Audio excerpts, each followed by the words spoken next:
Dear students, Assalamu alaikum.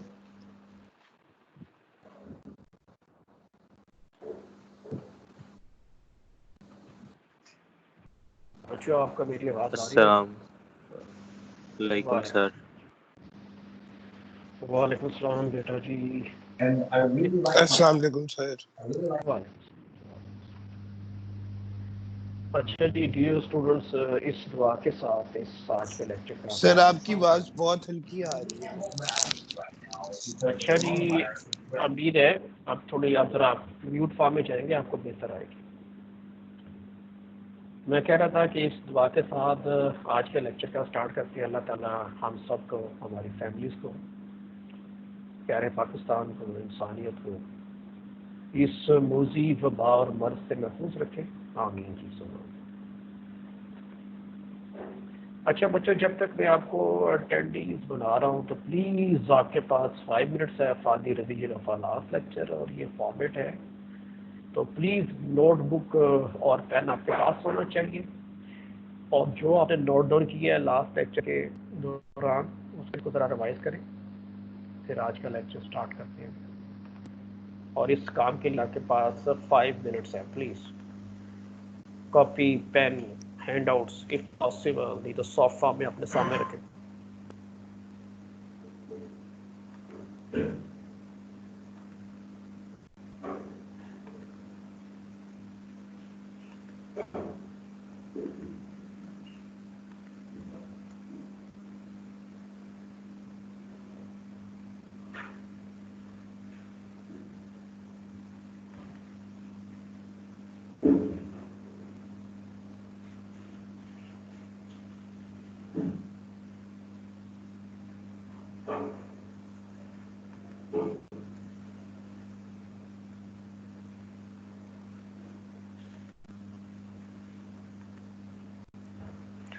जिन्होंने अभी late join किया तो डियर स्टूडेंट्स, मैंने रिक्वेस्ट की है for revision of the last lecture, और ज़रा प्लीज़ ज़रा अपने अपने माइक्रोफोन्स को म्यूट फॉर्म में कन्वर्ट कर लें प्लीज़।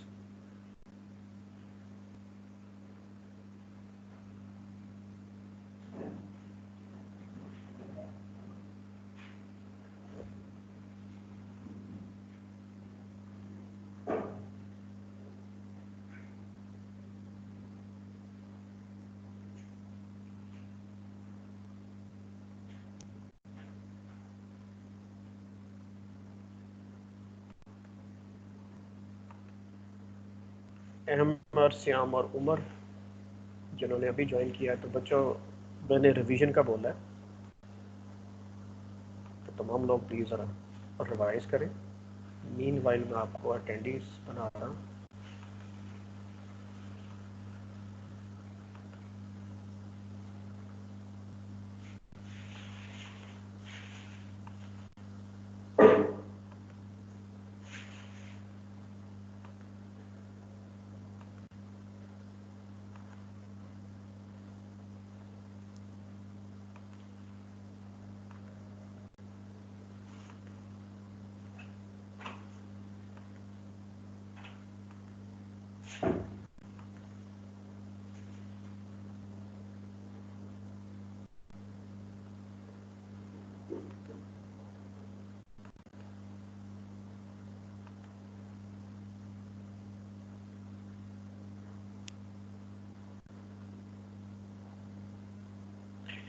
हाँ जी बच्चों, कौन स्टार्ट करेगा recap of the last lecture? Any one of you please.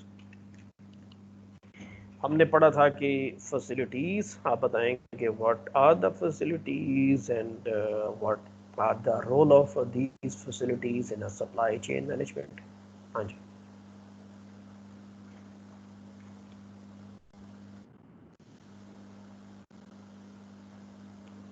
हाँ जी डियर स्टूडेंट्स।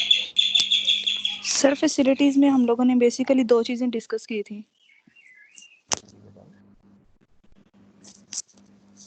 शम्सा बेटा बोले। हाँ सर हम लोगों ने बेसिकली फैसिलिटीज इंक्रीज और दूसरा पॉइंट था इसमें फ्लेक्सिबिलिटी इंक्रीज। इन दोनों चीजों के सर हम लोगों ने बेनिफिट्स देखे थे कि इनके क्या क्या बेनिफिट्स हैं सप्लाई चेन में।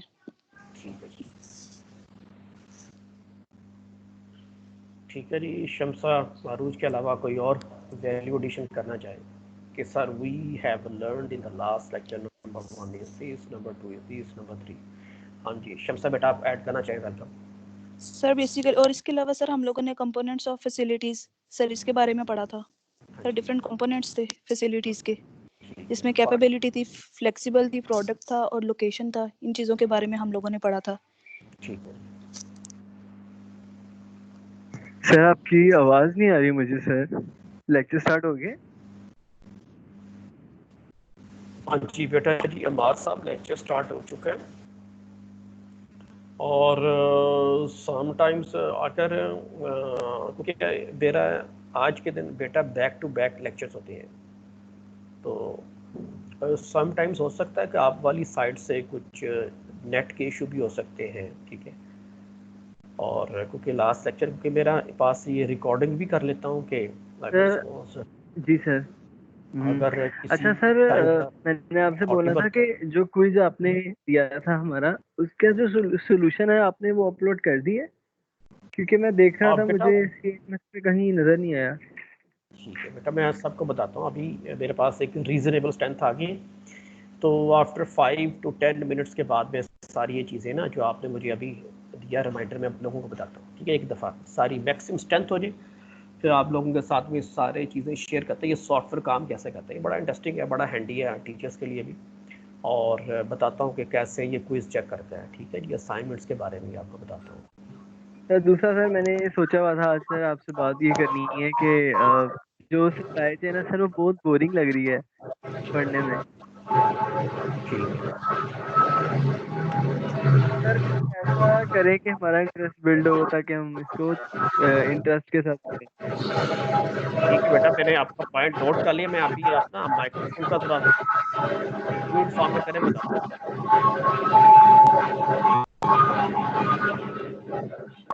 अच्छा, तमाम लोग जिनके माइक्रोफोन अनम्यूट है प्लीज जरा म्यूट फॉर्म कर लें और मेरे पास प्लीज कर लें।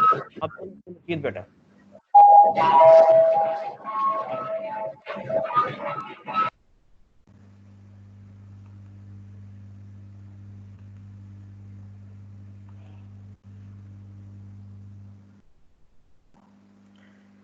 अच्छा बच्चों, मैंने अभी बोला है कि रीकैप कुछ लोगों ने बताया, मैं उनके इश्यूज भी अभी वन सबको डिस्कस करते हैं और बताते हैं। बेटा ये जो कोर्स है ना, this course is very very interesting, क्योंकि रियल लाइफ जो हमारी सराउंडिंग है आजकल, जो इश्यूज हम उसको फेस कर रहे हैं, मैं उसका आंसर अभी आपको देता हूँ। लेकिन उससे पहले मैं रीकैप का ऑब्जेक्टिव यही होता है बच्चों कि जो आपने लर्न किया है किसी एक स्टूडेंट ने, ठीक है, वो रेस्ट ऑफ द स्टूडेंट के साथ शेयर करें। और उसका एक मल्टीपल ऑब्जेक्टिव एक्टिविटी होती है ये। एक ऑब्जेक्टिव ये होता है कि क्लास पार्टिसिपेशन, लोगों को मोटिवेट करना है। और जो भी स्टूडेंट पार्टिसिपेट करेगा वो तब भी पार्टिसिपेशन बच्चों पॉसिबल है अगर आपने घर जाके थोड़ा सा होमवर्क किया है और उससे विजुलाइज किया है। इसकी कोई ऐसी एक्टिविटी नहीं है जो आदमी कहे कि हम एप्लीकेबल नहीं है। Each and every point, each and every concept हम उसको रियल लाइफ में अप्लाई करते हैं। इसके लिए टाइम रिक्वायर्ड होता है। जैसे हर चीज़ को इंटरेस्टिंग बनाने के लिए एक तो टीचर के एंड पर होता है कि थोड़ा सा हम उसे, जैसे ये उसी की एक्टिविटी है कि हम किसी को इंटरेस्टिंग कैसे बनाएं। फॉर एग्जाम्पल, अगर हमारे पास राइट टू 40 स्टूडेंट्स हैं तो we may get 40 different example of a specific point, ठीक है। अगर 40 नहीं है तो 5 to 10 डिफरेंट एग्जाम्पल यही आ जाते हैं जो लोग डिफरेंट मेरे साथ शेयर करते हैं।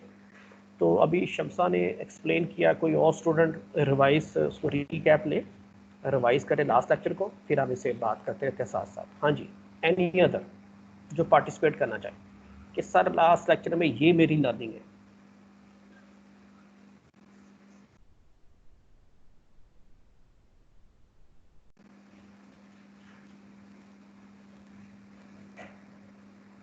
हाँ जी बच्चों, आप लोगों को मेरी आवाज़ आ रही है भाई?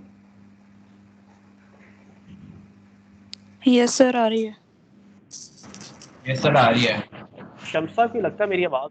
हाँ तो बेटा, अगर आपको लोगों को आवाज़ मेरी आ रही है तो मैंने तो बड़ा एक सिंपल सी रिक्वेस्ट की है और ये हम हर लेक्चर में करते हैं। हर लेक्चर को हम सबसे पहले रिकैप लेते हैं और फिर उससे कनेक्ट करते हैं करंट लेक्चर के साथ।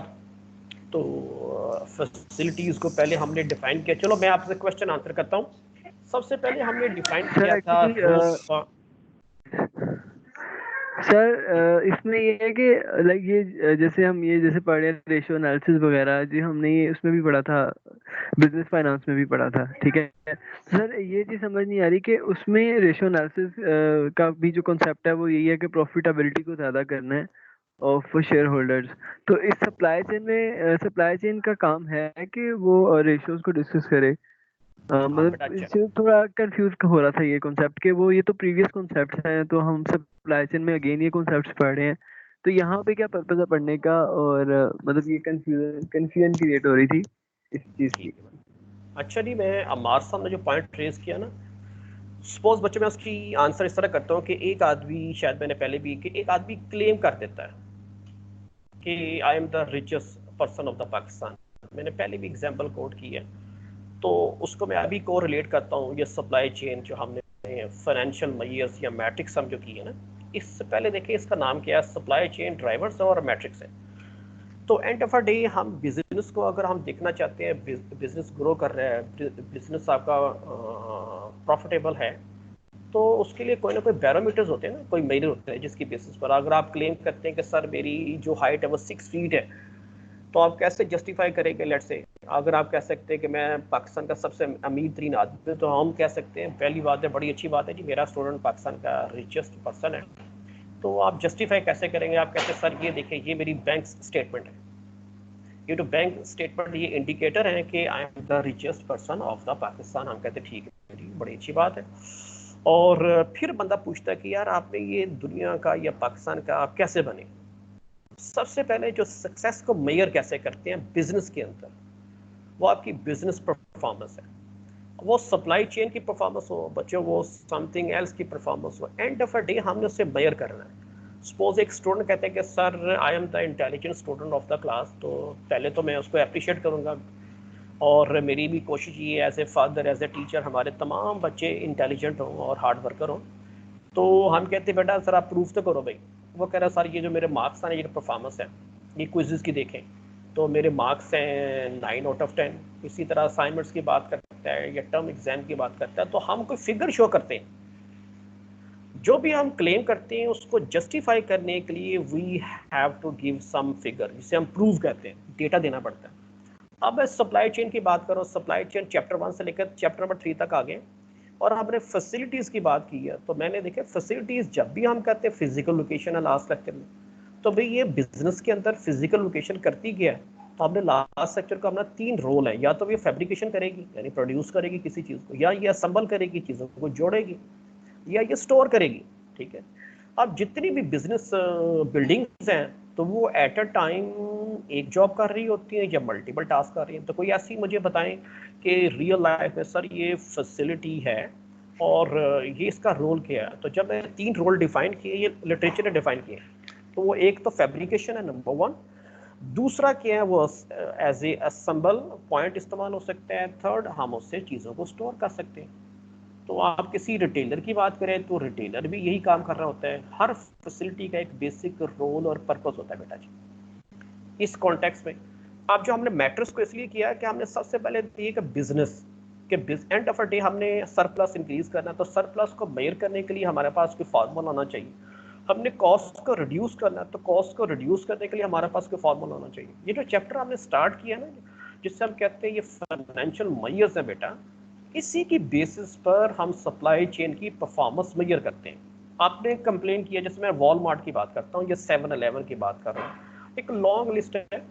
इसी तरह कंपनीज अगर वो क्लेम करती है कि we have one of the best supply chain in the world, तो वो प्रूव करके बताए ना। अगर अमेजोन ये कहता है कि मैं ई कॉमर्स का बिजनेस लीडर हूँ, या अली बाबा की बात करें, तो वो क्लेम करेंगे, क्लेम को बच्चों को जस्टिफाई करेंगे कि ये हमारा ट्रांसपोर्टेशन है। अमेजोन कहता है ये मेरा वेयर हाउस है, और इस तरह हम मैं प्रोडक्ट को मूव करता हूँ, मेरे पास एक लॉन्ग ऑप्शन है उसकी ट्रांसपोर्टेशन की, सप्लाई करने की सेम डे भी है, और विद इन अ डे, यानी जिसकी बात कर रहा हूँ विद इन अ 24 आवर है, 3 डेज़ की बात कर रहा हूँ, वीक की बात कर रहा हूँ, और फ्री शिपमेंट भी है। ये ये तकरीबन 4-5 डिफरेंट ऑप्शंस हैं। तो ये बिजनेस रन करने, ये बिजनेस की स्ट्रेटजीज हैं। तो बच्चों ये सारी की सारी सप्लाई चेन ही है। तो सप्लाई चेन को मेजर करने के लिए हमें कुछ मैयस चाहिए, उसी को डिस्कस करें। अभी तो हमने पहला ड्राइवर अब फैसिलिटी स्टडी किया, हम देखते हैं इस पर फाइनेंस के ऊपर इसका क्या रोल है। तो लास्ट लेक्चर में हमने उसी को डिस्कस किया था। तो बेटा जी उसकी फैसिलिटी की जब बात करें तो बिजनेस की जब कैपेबिलिटी क्या है और आपने लोकेट कहाँ करना है, ये सप्लाई चेन की यूनिवर्सिटी हमने कहाँ बनानी है, आपने स्टोर कहाँ बनाना है और स्टोर की कैपेबिलिटी सर हमने लास्ट लेक्चर में सर फैसिलिटी रिलेटेड मैट्रिसेस को डिस्कस किया था। हाँ जी, हाँ जी, वो सब हमने डिस्कस की। तो बेटा वो उसी बात कह रहा है कि ये उसी आपके कोई आदमी के साथ इसकी एप्लीकेशन या, तो मुझे तो बड़ी हैरत होगी भी, इसमें तो कोई ऐसा एक सिंगल पॉइंट भी नहीं है जिसको हम अपनी सराउंडिंग में किसी भी जगह बात। फैसिलिटीज़ का रोल तो घर से लेकर बिजनेस तक हर जगह उसका बेटा है और इसका स्पेसिफिक रोल होता है। और यही हम डिस्कस कर रहे हैं, ये जो अभी आपके सामने है कि एंड ऑफ अ डे अगर हमने किसी परफॉर्मेंस को मेजर करना है तो मेजर कैसे करेंगे बेटा, उसका रेवेन्यू देखेंगे, उसकी बिजनेस कॉस्ट देखेंगे, उन दोनों का डिफरेंस फाइंड करेंगे। जी तो सर। जो क्लेम करता है सर हाँ सर, आपका मुझे पॉइंट समझ आ गया सर, लेकिन पता क्या होता है, कंफ्यूजन ये होती है कि कभी कभी डिफरेंट कोर्सेज में एक जैसी चीज जब करवाई जा रही हो ना, तो फिर उसमें भी यही देख रहे होते हैं। लाइक अगर हम जितनी भी रेशोज हैं इनको अगर हम फाइनेंस में डिस्कस करते हैं जब भी, तो उसमें भी ये फाइनेंशियल हेल्थ देख रहा होता है, आपकी जो फर्म है उसकी फाइनेंशियल हेल्थ क्या है। अगर हम ये बिजनेस मॉडल, जैसे अब एंटरप्रेन्योरशिप में मैं पढ़ रहा हूँ बिजनेस मॉडल, तो उसमें भी आपकी प्रॉफिटेबिलिटी की पोटेंशियल चेक करने के लिए आपके यही इंडिकेटर्स चेक किए जाते हैं बिजनेस के। तो स्टिल सप्लाई चेन में भी जो रेशियोज हैं हम उनको डिस्कस कर रहे हैं फॉर देखने के लिए, बिजनेस की परफॉर्मेंस देखने के लिए। तो एट द एंड चीजें कुछ मैच कहीं ना कहीं लिंक अप कर रही होती हैं आपस में, तो वो फिर कभी कभी कंफ्यूजन क्रिएट हो जाती है थोड़ी सी। बाकी आपका पॉइंट मुझे समझ आ गया, thank you so much. Welcome बेटा। दूसरा बेटा ये देखें ना, मैं आपको बताऊं, जब तक आपके पास एक बुक नहीं है, ये जो हैंडआउट्स होते हैं ये आउटलाइन है, जस्ट आउटलाइन। ये जो अभी मैं बात कर रहा हूँ आपके सामने एक स्लाइड विजिबल है, ये हैंडआउट्स हैं, ये स्केच है किसी चीज़ का। अगर आप पूरी पिक्चर देखना चाहते हैं बेटा, उसके लिए रीडिंग बड़ी इंपॉर्टेंट है। और जब आप रीडिंग करते हैं तो आपको एक आप डिफ्रेंशिएट कर सकते हैं between the different courses. End of a day overlap चीज़ें होंगी, आप कोई भी कोर्स का नाम लेंगे उसमें मैथमेटिकल चीज़ें तो कांस्टेंट रहती हैं, वो तो वेरिएशन नहीं आएगी। अगर फाइनेंस के अंदर आप पढ़ें किसी टर्म्स को, या सप्लाई चेन के अंदर, या समवेयर एल्स किसी और कोर्स का नाम लेंगे बेटा, वो फार्मूले वो तो यूनिवर्सल होते हैं बेटा, वो एज इट इज़ रहेंगे, उसमें वेरिएशन नहीं आएगी। अब मैं जिस कॉन्टेक्स्ट में पढ़ रहा था, हमने तो इस कॉन्टेक्स्ट में पढ़ रहे हैं कि हमने प्रोडक्ट को मूव करना है फ्रॉम ए टू जी। और मैंने अगर आपको डे 1 वाले दिन बात की थी, इसका स्कोप बताया था कि सप्लाई चेन का इतना बड़ा स्कोप है कि इसके अंदर डिफरेंट कोर्सेज मर्ज हो जाते हैं। ये सप्लायर से लेकर, ठीक है बेटा, सप्लायर से लेकर एंड कस्टमर तक ये एड्रेस करता है, ये इसकी डोमेन हमने, इसीलिए मैं उसको बोलता था ये 21st सेंचुरी का कोर्स है। और स्पेशली जो आजकल सप्लाई चेन अंडर प्रेशर है, अब पूरी दुनिया के अंदर लॉजिस्टिकल जो ड्राइवर्स की बात देखें, लॉकडाउन का कॉन्सिक्वेंसेस क्या हैं। जब हम लॉकडाउन की बात करते हैं तो प्रोडक्शन बंद हो गई है। प्रोडक्शन अभी राइट नाउ अगर पाकिस्तान की बात करूं तो किसकी फंक्शनल है, 3 इंडस्ट्रीज हैं। पहली इंडस्ट्री फूड है, फूड से रेलिवेंट है, परमिशन दी है कि फूड की जो प्रोडक्ट्स हैं वो स्टॉप नहीं होंगी, वो एज इट इज़ चलती रहेंगी। एक बात, दूसरी फार्मास्यूटिकल इंडस्ट्री है, मेडिसिन बनती रहेंगी। तीसरी एक्सपोर्टर को एक लीवरेज है कि आप जो एक्सपोर्ट करने वाले वो चीज़ें रहे, उसके बावजूद आप देखें शॉर्टेज है। और जब भी किसी जगह किसी प्रोडक्ट की नॉन अवेलेबिलिटी है, स्टॉक आउट है, वो इशू है सप्लाई चेन का। और चैप्टर 2 के अंदर हम देखें कि आजकल जो मिसमैच है, अभी ये जो सामने आपका है ना स्लाइड, वो यही है। इसी से मैं आज की जो आजकल के जो सिनेरियो वर्ल्ड वाइड, इसके कॉन्सिक्वेंसेस लॉकडाउन के बच्चों 1 माह के बाद आपको और ज़्यादा क्लियर होंगे। जब ये लॉकडाउन, ठीक है जी, ख़त्म होगा, फिर देखेंगे ये बाकी फूड आइटम्स तो चलती हैं, लेकिन हमें इसके अलावा भी चीज़ें चाहिए ना, हमें गारमेंट्स भी चाहिए डेली लाइफ के लिए, रेस्ट ऑफ द एलिमेंट्स हमें चाहिए, ठीक है, लाइफ के लिए। ये तो फूड है, ये तो बेसिक नीड्स के बगैर तो हम जिंदा नहीं रह सकते, ये तो सर्वाइवल का इशू है। इसकी शॉर्टेज अभी हो चुकी है। तो ये स्कोप किसका है? ये सप्लाई चेन का है, इसका एड्रेस है। अभी बहुत सारी, हर स्टूडेंट मुझे एक प्रोडक्ट बता सकता है कि सर आप देखिए मैंने परचेज करने गया, स्टॉक आउट है, यानी अवेलेबिलिटी नहीं है। तो ये इश्यूज किसके हैं? Real life supply chain. ये एक एग्जांपल और लॉन्ग लिस्ट है इसी तरह, ठीक है। अभी जो पहला पॉइंट है, सबसे पहले देखिए जैसे हमने फैसिलिटी को डिफाइन किया, आज हम करेंगे इन्वेंट्री को डिफाइन। तो पहले तो हमारे देखिए, जब मैंने फैसिलिटी की बात की तो फैसिलिटी का फंक्शन ज़हन में आना चाहिए। किस काम के लिए यूज़ करते हैं? नंबर 1 फैब्रिकेशन के लिए, नंबर 2 असेंबली के लिए, नंबर 3 स्टोरेज के लिए। At the blend of these 3 कोई ब्लेंड कर सकते हैं, ये दोनों चीज़ें, फैब्रिकेशन भी हो सकती है और असेंबली भी हो सकती है, ठीक है, मिक्स भी हो सकता है। अब सबसे पहले हम डिफाइन करेंगे व्हाट इज़ द इन्वेंट्री। तो पहले तो हमारे ज़हन में एक पिक्चर डेवलप हो, इन्वेंट्री होती क्या है।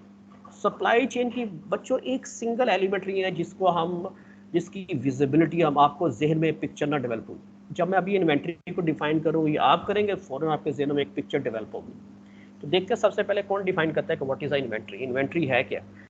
बीच में आज मुझे किसी ने उसको ओवरव्यू नहीं या रिकैप नहीं, जैसे अभी एक क्लास हुई है, वो सेक्शन बी था, लोगों ने बड़ा, मुझे अच्छा लगता है जब लोग उसका कंप्लीट रिकैप लेते हैं 1 by 1, तो ये खुशी होती है। जी सर टाइम स्पेयर करते हैं और पढ़ते हैं। हाँ जी सर, इन्वेंट्री सर जो जितना मैंने पढ़ा है अभी तक पास्ट में, हमारा रॉ मटेरियल और हमारी जो फिनिश गुड है और एक और दरमियान में आती है प्रोसेस, वर्क इन प्रोसेस, ये तीनों इन्वेंट्री की टाइप्स हैं, ये तीनों इन्वेंट्री होती हैं। ठीक है, एक्सीलेंट।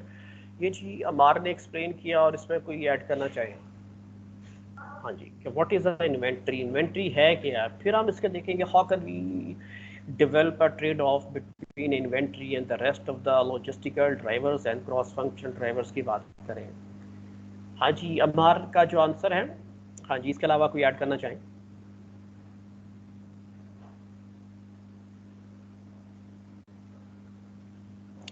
हाँ जी, लगता है कि आपने यहाँ कोई आज नाश्ता नहीं किया या कोई सामने हैंडआउट्स नहीं है या बुक नहीं है या नोटबुक नहीं है।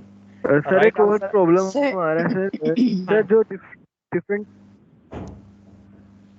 हाँ जी, आयशा कुछ कहना चाह रही है, मिस आयशा। सर इन्वेंट्री जो कंप्लीट लिस्ट होती है गुड्स की जो हमें चाहिए होती हैं एक प्रोडक्ट को बनाने के लिए, उसको भी कहते हैं। ठीक है, राइट आंसर आ गया। वो कहते तो हैं रॉ मटेरियल हो गई ना। ingredients those are required to develop any kind of a product is known as inventory। अच्छा, क्रॉस नहीं, आप मेरे साथ, आप हर आदमी अपना अपना पॉइंट ऑफ व्यू शेयर करेगा, ठीक है, उसका मैं इसको कंक्लूड करूंगा उसके बाद। हाँ जी, आयशा ने बता दिया। और कोई चीज तो व्हाट इज इन्वेंट्री, इन्वेंट्री है क्या?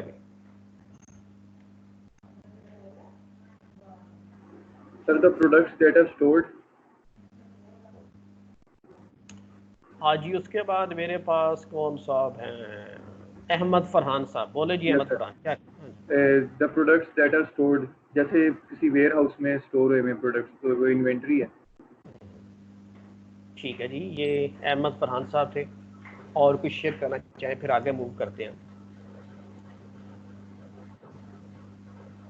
सर गुड्स जो वेरियस स्टेजेस पे होती है, जो रेडी फॉर सेल होते हैं और फिनिश गुड्स होते हैं, work in progress, raw materials, ये सारा कुछ इन्वेंट्री में आ जाता है सर। ठीक, एक्सीलेंट।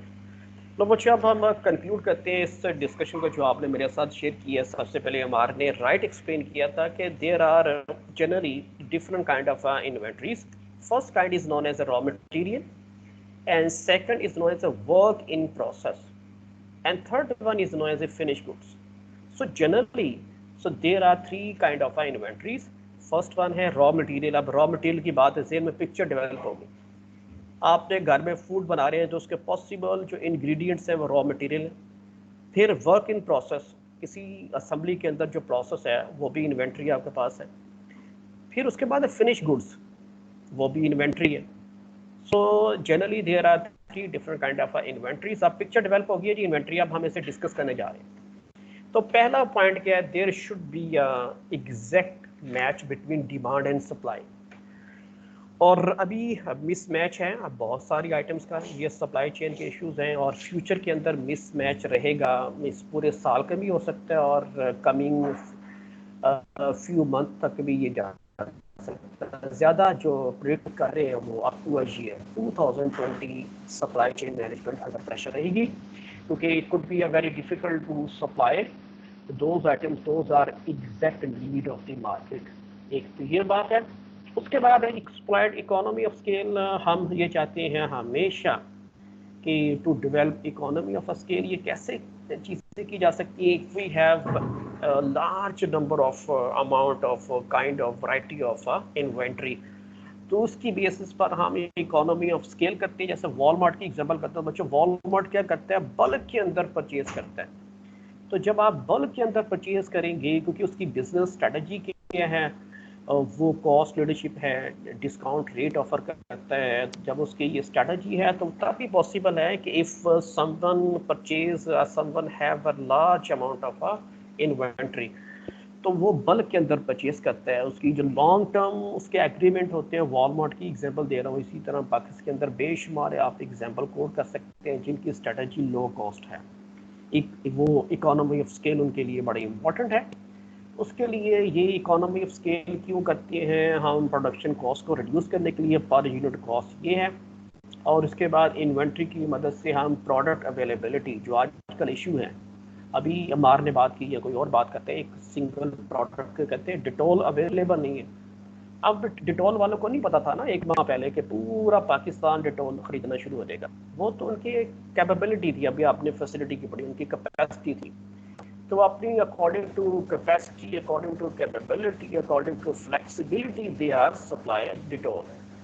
लेकिन ऑल ऑफ सडन मार्केट की डिमांड इंक्रीज हो गई है, पूरा Pakistan just like sanitizer use करना शुरू हो गया है या मास्क यूज़ करना शुरू हो गया है। पूरी दुनिया टॉयलेट पेपर की इवन देखें शॉर्टेज है पूरी दुनिया के अंदर, क्योंकि प्रोडक्शन अगर लेट से वो कुछ अरसे के लिए स्टॉप हो चुकी है तो उसको कंटिन्यू करने के लिए टाइम आ गया। वो रीप्रोडक्शन स्टार्ट होगी, उसके बाद फिर वे हाउस में आएगी, देन मूव करेगी आगे होलसेलर के पास, रिटेलर के पास। तो बच्चों ये आजकल प्रोडक्ट अवेलेबिलिटी के इशू है। तो ये किसका काम होता है कि we have a sufficient amount of inventory के कॉन्टेक्स्ट में। फिर ये एसेट्स, अगर आपके पास ज़्यादा इन्वेंट्री है तो ज़्यादा एसेट्स आप उसके कंज्यूम होंगे, इन टर्म ऑफ फैसिलिटीज़ भी हो सकती हैं, ठीक है। और उसके बाद कॉस्ट है, रिस्पॉन्सिवनेस है, मटेरियल फ्लो टाइम है। तो ये कितना, how much time is consume when any element enter the supply chain and exit from the supply chain. तो इसके दरमियान जो टाइम होता है वो भी हम देखेंगे कमिंग स्लाइड के अंदर। तो बच्चों ये था role of inventory in supply chain.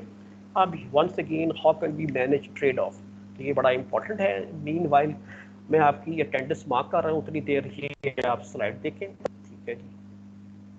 और जिसका नाम प्लीज बोलूँ वही अनम्यूट हो, बाकी तमाम तरह म्यूट फॉर्म में रहे।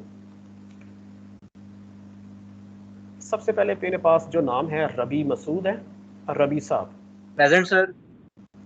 रबी के बाद नेक्स्ट है मेरे पास है आमना सुल्तान, प्रेजेंट सर। उसके बाद ये रूमा तारिक, रूमा के बाद शमसा अरूज, प्रेजेंट सर। नेक्स्ट है जैनुल आबदीन, प्रेजेंट सर। जैन के बाद आयशा जावेद, प्रेजेंट सर। आयशा के बाद है जी अहमद सियाम, प्रेजेंट सर। उसके बाद है जी अहमद आसिफ,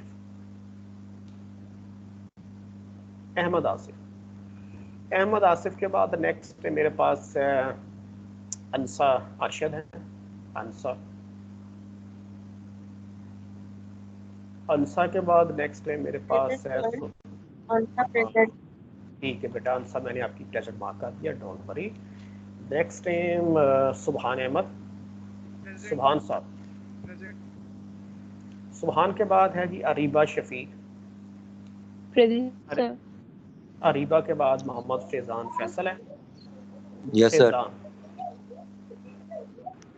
और फैजान के बाद मेरे पास है इज़ा शेख, प्रेजेंट सर। उसके बाद है जी हीरा आतिक, प्रेजेंट सर। हीरा आतिक। हीरा आतिक के बाद है जी समीउल्लाह, प्रेजेंट सर। समीउल्लाह। उसके बाद समीउल्लाह के बाद है जी आदिल खलील, सर उसके माइक का इशू है, वो मैसेज कर रहा है। आदिल, ठीक है मैंने मैसेज देख लिया और मैंने उनकी, ठीक है जी। ठीक है सर, थैंक यू। उसके बाद है जी अहमद जमशेद। अहमद जमशेद। सर अहमद जमशेद राना हमजा। ठीक है, राना हमजा सैफ साहब। Yes sir present. Mohammad Usama Ijaz. Present sir Usama Ijaz. Syed Jafar. Syed Jafar present sir. Aslan Zahid. Arsalan sir present sir. Raja Jurais Ahmad Khan साहब।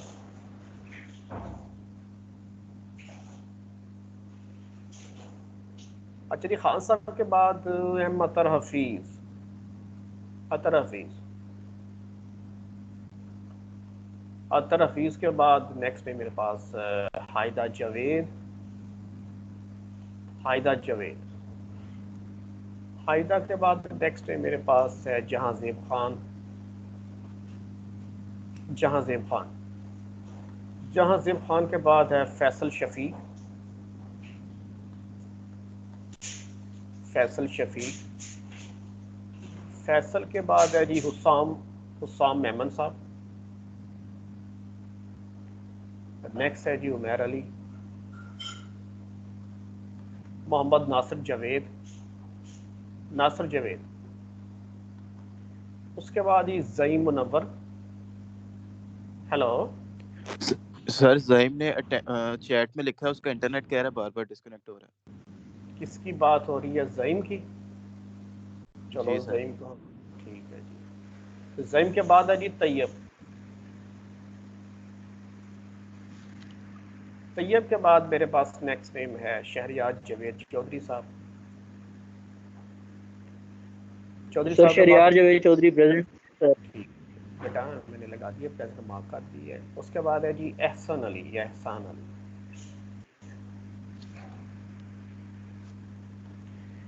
हमजा नईम। हमजा साहब प्रेजेंट सर। ठीक। उसके बाद है जी M Athar. M Athar. Present sir. Excuse me sir. M Athar के बाद असद रहमान। अच्छा, मैं सबकी बात जो रह गया ना उसके बाद में मैं बात सुनता हूँ, पहले अभी ये जो फ्लो चलता रहे उसके बाद। Asad Rehman. Present sir. Asadurrehman present. उसके बाद है जी Umar Sajjad. Present sir. Abdul Muqeed. Yes sir, Abdul Muqeed. Kashif Hussain.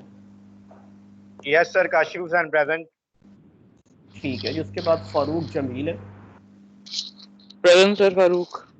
उसके बाद अहमद फरहान। Present sir. उसके बाद आतिका या आतिका अरशद है। Present sir Atika. ठीक है। उसके बाद है जी अहमद अम्मार अली। अम्मार अली है। अम्मार अली। अम्मार के बाद मेरे पास है अली हम्माद सुबहानी साहब। Present sir. अब जो कोई रह गए हैं किसी का नाम तो प्लीज जरा बोलें ताकि मैं देख लेता हूँ साथ साथ सर लोगों। एम अतर हफीज। एम अतर हफीज, बेटा आपकी लग गई अटेंडेंस। सर सर अमार अली। सर दो अतर हैं, दूसरी पहली वाली की देखने की दफा लास्ट में ऊपर है मेरा हाँ नाम। एक सर तैयब। एक 1v1 मैं पहले सर। अतर हफीज यकीन दिला दो।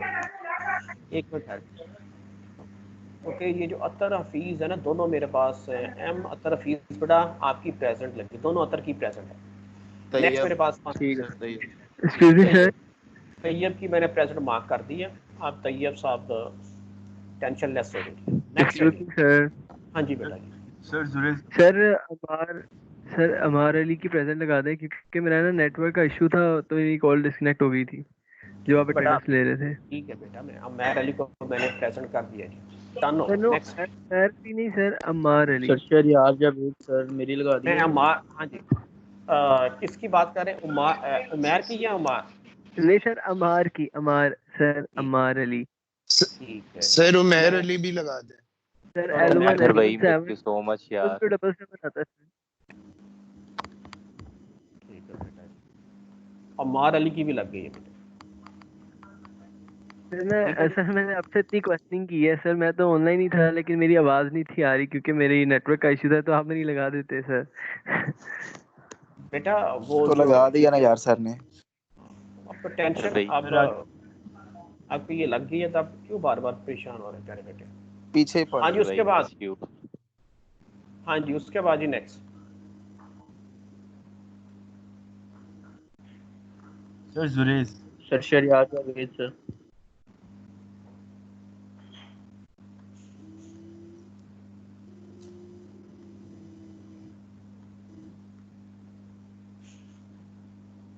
मैं रलीज सर।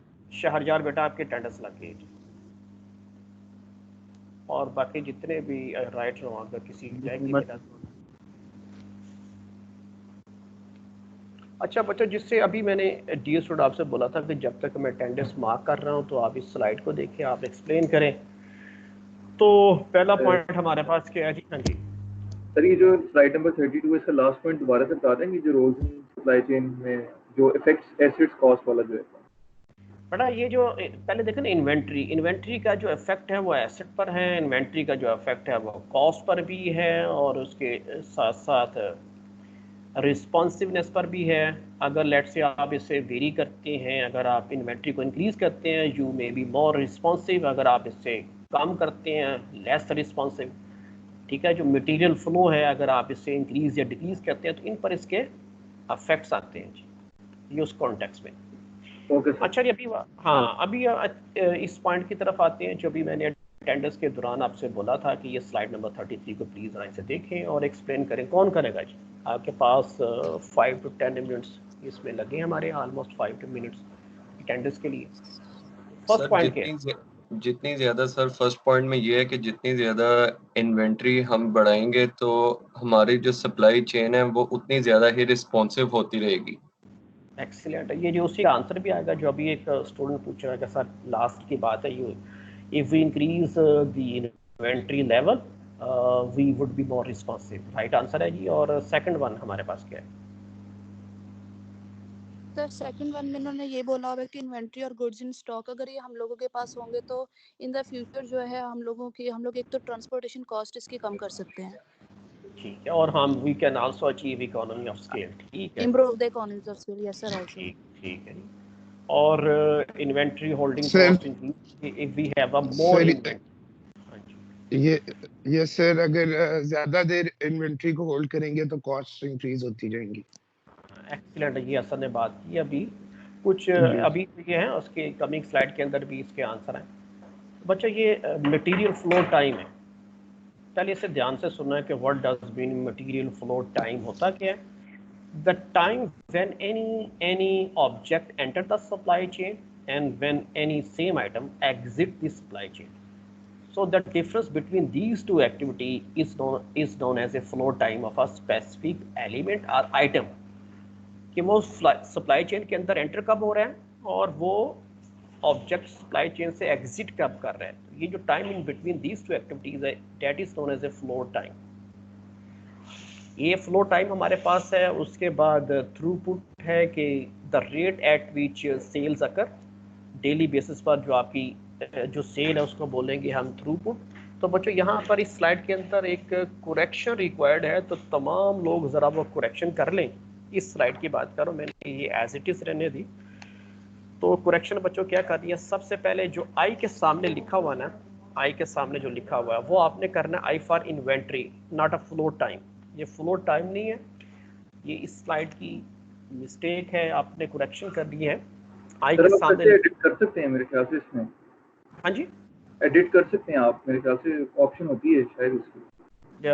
बेटा वो बताने का शुक्रिया, नो डाउट मैं कर सकता हूँ, लेकिन जो एक चीज़ मैं एज इट इज़ दे रहा हूँ, लेट से किसी ने डाउनलोड की है या उस वक्त, ताकि ये करेक्शन हो जाए आपके पास। ऑब्जेक्टिव ये था, वो थोड़ा सा मुझे उसका पता है कि अगर मैं ये करेक्शन करना चाहूँ तो वो मेरे पास ये अथॉरिटी होती है किसी, लेकिन फिर वो आपके पास एज इट इज़ रह जाती। ठीक है सर, ठीक है ना। ये ऑब्जेक्टिव ये था कि अगर लेट से आप लोगों ने किसी ने डाउनलोड की है, लोगों को मैंने सेंड की है, ये 1 वीक पुरानी बात हो गई है, तो ये सारे एक दफ़ा करेक्शन कर लें। अदरवाइज ये तो मैं जो थ्रूपुट है सर, थ्रूपुट का सर हमारी एक दिन में जितनी सेल्स होंगी वो थ्रूपुट है या फिर हमारी जो इंटेंसिटी है सेल्स की वो थ्रूपुट है? जो आप डेली बेस पर रेट है, अगर अब वो जो टाइम पीरियड डे है तो डेली वो डेट वाइज होगी। ठीक है, अभी मैं पहले ये करेक्शन कर लें फिर मैं एक्सप्लेन करता हूँ। पहले तमाम लोग आई के सामने लिखे इन्वेंट्री और टी के सामने लिखे फ्लो टाइम और डी के सामने लिखे थ्रूपुट। और फिर मैं एक एग्जांपल है, तमाम लोग पहले एग्जांपल को अच्छी तरह सुन लें या लिख लें, फिर मैं इसकी ये जो लिटल्स लॉ है इससे मैं एक्सप्लेन करता हूँ। बड़ा सिंपल सा, इसमें 3 वेरिएबल्स हैं, एक इन्वेंट्री है, एक थ्रूपुट है और यानी डेली सेल है, और उसके बाद आपके पास TF फ्लो टाइम है कि कितने टाइम के लिए वो इन्वेंट्री आपके पास सप्लाई चेन के अंदर रहती है। तो बच्चों आपने ध्यान से एग्जांपल सुननी है या सिर्फ फिगर्स नोट कर लें। मैं स्टेटमेंट रीड कर रहा हूँ। स्टेटमेंट ये है कि अमेज़न की एग्जांपल मैंने यहाँ पर सेलेक्ट की है to explain this concept. Amazon के पास जो इन्वेंट्री है अज्यूम की है वो है 1000 यूनिट्स, 1000 यूनिट्स, ये उसकी एवरेज इन्वेंट्री है। वंस अगेन रिपीट कर रहा हूँ, अमेज़न वेयर हाउस की जो एवरेज इन्वेंट्री है वो 100,000 यूनिट्स है। अब अमेज़न की जो मैंने डेली सेल अभी अज्यूम की है वो है just 1000 units a day, 1000 units a day. अब मैं इसका ना फ्लो टाइम फाइंड आउट करना चाहता हूँ by the help of a Little's law जो यहाँ पर लिखा हुआ है। तो मैं डिवाइड करने जा रहा हूँ 100,000 को बाय जस्ट 1000, तो मेरे पास आंसर आता है 100 डेज। क्या आंसर आता है? 100 डेज। ये जो 100 डेज है ये फ्लो टाइम है, 100 डेज के लिए वो इन्वेंट्री सप्लाई चेन के अंदर रहती है। लेट्स से ये फॉर एग्जांपल ये बुक्स हैं, ये बुक्स अमेज़न वेयर हाउस की एग्जांपल लिए, और अगर हम यूनिट्स का अज्यूम करें और हमारे पास कितनी है एवरेज ईयरली बुक्स हैं वो 100,000 है, और हमारी पर डे जो सेल है वो 1000 है। मैंने दोनों को डिवाइड किया तो बच्चे इसका जो आंसर आया है वो 100 डेज। एक जो यूनिट है हमारे पास वो इसका जो फ्लो टाइम है with in a supply chain, कितने टाइम पीरियड के लिए वो स्टे करते हैं, 100 डेज के लिए स्टे करता है, पर यूनिट की बात हो रही। अच्छा बच्चों क्वेश्चन ये है कि अगर हम इसको रिड्यूस करें 100 डेज को 50 डेज में तो रेस्ट ऑफ द एलिमेंट्स में क्या चेंजेस आएगी, कौन सी स्ट्रेटजी हम यूज करेंगे? How can we reduce 100 days to 50 days? अगर हम 100 को 50 में चेंज करना चाहते हैं तो हम क्या चेंज करें? अमेज़न क्या चेंज करे अपने वेयर हाउस की इन टर्म ऑफ इन्वेंट्री की बात हो रही। सर अमेज़न अपनी डेली की थ्रूपुट इंक्रीज कर दे। ठीक है, एक्सीलेंट। एक चॉइस ये आ गई कि वो डेली की जो थ्रूपुट है सेल है वो इंक्रीज करे, 1000 को 2000 में कन्वर्ट करे। इन्वेंट्री को 100,000 से 50,000 कर दे। एक्सीलेंट। अब क्योंकि हम डिस्कस कर रहे हैं इन्वेंट्री के कॉन्टेक्स्ट में तो मोस्ट अप्रोप्रिएट स्ट्रेटजी क्या होनी चाहिए हमारे पास? राइट नो, ये जो हमारे पास 100,000 है इसको हम रिड्यूस करें। सिंधु साहब का जो आंसर है इसे हम क्या कर सकते हैं? 50,000 कर सकते हैं। किस कॉन्टेक्स्ट में बात होगी? क्योंकि समटाइम्स सेल एक्सटर्नल मैटर है तो सेल हमारे बस में नहीं है, लेकिन इंटरनल मैटर है। इंटरनल मैटर क्या है कि जो हम होल्डिंग यूनिट्स हैं वो 100,000 से 50,000 में रिड्यूस करें अगर हम चाहते हैं कि हमारा जो फ्लो टाइम है वो रिड्यूस हो जाए 100 से 50 डेज में। जो सिंधु साहब राइट आंसर है। सर लेकिन ये हम ऐसे क्यों कर सकते हैं सर? हम लोग जो हमारे वेयर हाउस में चीजें पड़ी हैं वो तो लोगों की पड़ी हुई हैं, तो जब तक वो सेल नहीं होगी हम उसको कैसे रिड्यूस कर सकते हैं? नहीं बेटा, ये देखो अमेज़न तो वो उसने अगर लेट से आप सपोज अज्यूम करें अमार साहब आप रिटेलर हैं थोड़ी देर के लिए, इस रिटेल स्टोर के अंदर जो एलिमेंट्स आपको रिक्वायर्ड है वो तो आपका इंटरनल डिसीजन है ना। आपने कितनी इंटरनल लेट से कोई भी आप बात करें वो तो एक्सटर्नल मैटर नहीं है, ये खुद आपने डिसीजन लेना, आपकी फैमिली ने लेना है, अपनी ऑर्गेनाइजेशन ने लेना है कि how many and how much items are required for your retail store. ये तो आपका इंटरनल डिसीजन है ना, ये इसमें एक्सटर्नल नहीं है। लेकिन जो डिमांड है वो एक्सटर्नल है। डिमांड कौन सी चीज़ है? एक्सटर्नल। वो आपके बस में नहीं है demand of a specific product. अगर आपके बस में होती तो जो अभी आपने पहले बात डिटोल की है तो हम आउट ऑफ स्टॉक ना होने देते। वो एक्सटर्नल मैटर है, वो हमारे कंट्रोल में नहीं है, वो beyond the control of a supply chain है। ठीक है, वो और चीज़ है, हमारे कंट्रोल के अंदर नहीं है। लेकिन हमारे कंट्रोल के अंदर क्या है, जब भी बात की इन्होंने इस कॉन्टेक्स्ट के अंदर, ठीक है जी, अब्दुल मुकीत ने जो बात की है तो अब्दुल मुकीत ने ये पॉइंट था कि हम क्या करें कि हम इन्वेंट्री लेवल को डिक्रीज, तो just for the sake of मैंने पूछा कि अंडरस्टैंडिंग का आपने अंडरस्टैंड किया या नहीं किया, ताकि मुझे पता चले इसमें क्या चेंज कर सकते हैं ना, अब्दुल मुकीद साहब का राइट आंसर है कि हम 100,000 को 50,000 में कन्वर्ट करें तो हम क्या कर सकते हैं, हम जो 100 डेज को 50 डेज के अंदर रिड्यूस कर सकते हैं, जो मैंने आपसे क्वेश्चन पूछा था कि फ्लो टाइम को अगर हम रिड्यूस करना चाहते हैं। बच्चों नेक्स्ट हमारे पास जो कंपोनेंट्स हैं इन्वेंट्री के, वो साइकिल इन्वेंट्री है। अब सप्लाई चेन जब से हमने स्टार्ट किया हमने देखा है कि ये जो प्रोसेस है ये साइक्लिक प्रोसेस है। सबसे पहले एक साइकिल होता है, कौन एक्सप्लेन करेगा how many cycles we have in a supply chain, in generic cycles की बात हो रही है।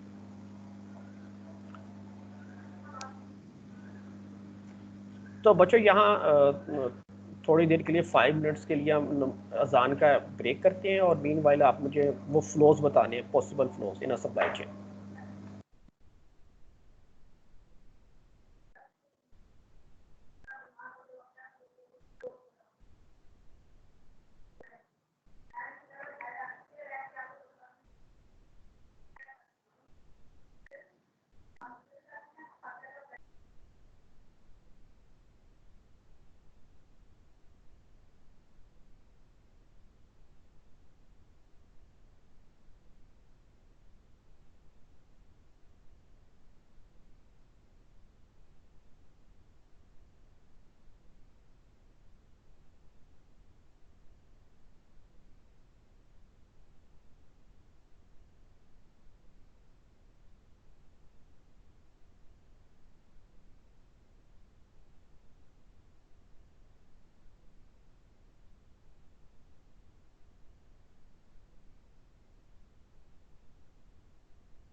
हाँ जी डियर स्टूडेंट्स, कौन आंसर करेगा number of possible cycles in supply chain? हाँ जी, what are their names? Product और सर्विस, इंफॉर्मेशन, फंड्स। ठीक है जी, और जी बताएगा possible cycles in a supply chain.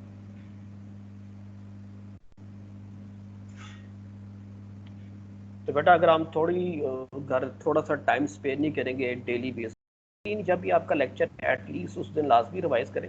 तो हमने कहा था हमारे पास एक पहला जो साइकिल होता है वो सर इसमें कस्टमर ऑर्डर साइकिल होता है। हाँ वेल डन, असद साहब पहुंच चुके हैं।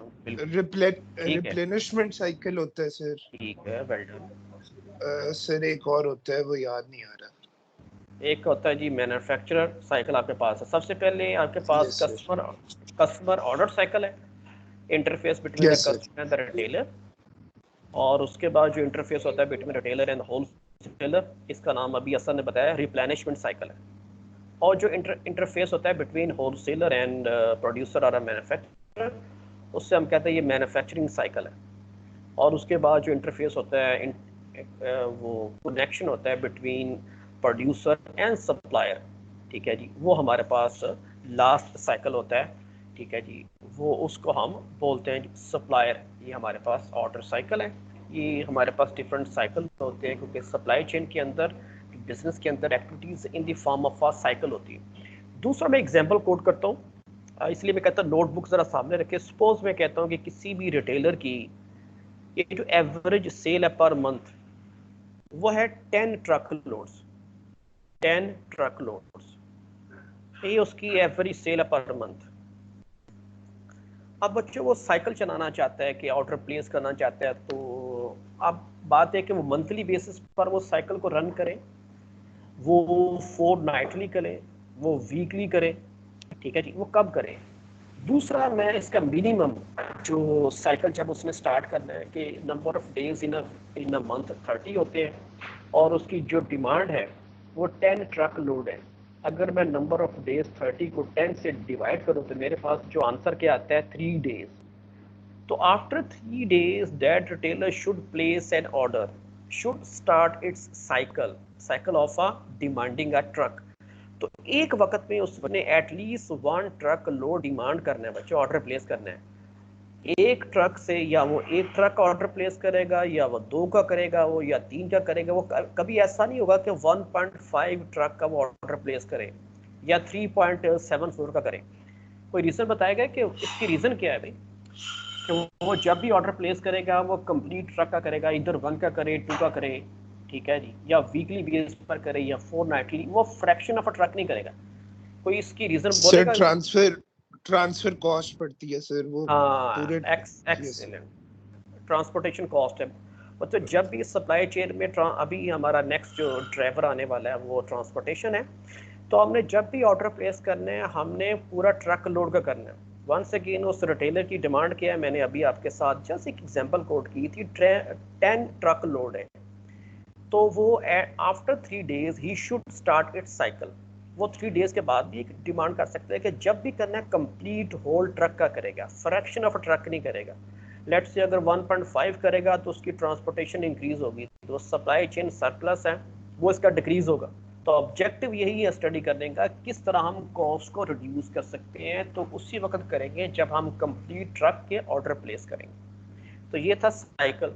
तो साइकिल क्या हो सकता है, may be depends upon, for example अगर हम कुछ प्रोडक्ट्स को कैटेगराइज करें, एक प्रोडक्ट का पहला जो कैटेगरी होती है बच्चों से बोलते हैं very fast moving consuming goods, दूसरी क्लास हम बोल सकते हैं फास्ट मूविंग कंज्यूमिंग गुड्स, तीसरी हम कह सकते हैं medium flow of a product, third हम कह सकते हैं slow moving consuming goods, next one हम फिफ्थ कह सकते हैं वेरी स्लो। तो सबसे पहले तो हम पिक्चर डेवलप करें जब भी हमने साइकिल चलाना है, तो मुझे कौन शेयर करेगा जब मैं अब ये बात करूं very fast moving consuming goods, तो कौन सी गुड्स आएंगे आपके जहन में? Those are very fast. Sir जो डेली यूज में आती हैं, इसमें सर फूड आइटम, सर जैसे यस सर, मिल्क हो गया, एग्स हो गए, ब्रेड हो गई। एक्सीलेंट। ये जो जिसका भी आंसर है जो हम डेली बेस पर यूज कर रहे हैं, लाइक वेजिटेबल है, फ्रूट्स है, so those products are items known as a very fast moving consuming goods, ठीक है, जो मूव कर रही हैं। तो इसकी बेसिस पर हम देखते हैं, अगर आप वेजी परचेज कर रहे हैं या फ्रूट का, तो डेली बेसिस पर हम ऑर्डर प्लेस कर रहे हैं, तो हमारा साइकिल का मूव कर रहा है ऑन अ डेली बेसिस।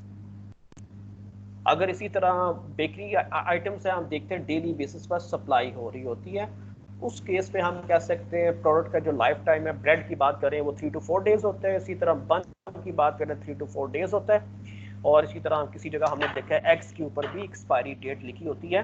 तो ये जो वाली आइटम्स हम कह सकते हैं कि those belong to a very fast moving consuming goods. तो इसका जो साइकिल हो सकता है वो डेली बेस पर भी हो सकता है, ठीक है, और आफ्टर फ्यू डेज भी हो सकता है, depends upon nature of a product. अब आते हैं जी फास्ट मूविंग कंज्यूमिंग गुड्स। सबसे पहले मुझे कुछ नाम बोले कि सर ये जो प्रोडक्ट्स हैं ये could be belong to fast, second जो है फास्ट मूविंग कंज्यूमिंग गुड्स, पहली तो वेरी फास्ट सर जैसे शैम्पू सर शैम्पू। हाँ एक्सीलेंट, अमार का राइट आंसर है।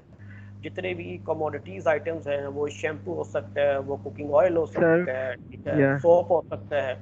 तो ये हमारे पास फास्ट मूविंग कंज्यूमर गुड्स पे फॉल करेगा।